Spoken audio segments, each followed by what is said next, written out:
Hello, welcome back guys to Spotaria channels here. Today in this video I'm going to show you a tutorial how to activate alarm on Motorola G06 Power.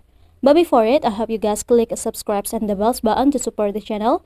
And yeah, now without any further ado, let's get started to the video. Well guys, first thing first, here of course you just have to open your clock application. I'm gonna scroll it up and here you will see the clock application. To activate your alarm, you just have to open it first. And now at the bottom, you will see many options here, guys. To set an alarm, you just have to go to the first option, which is alarm, like this. And to activate the alarm, you just have to tap on this button beside the alarm you will set.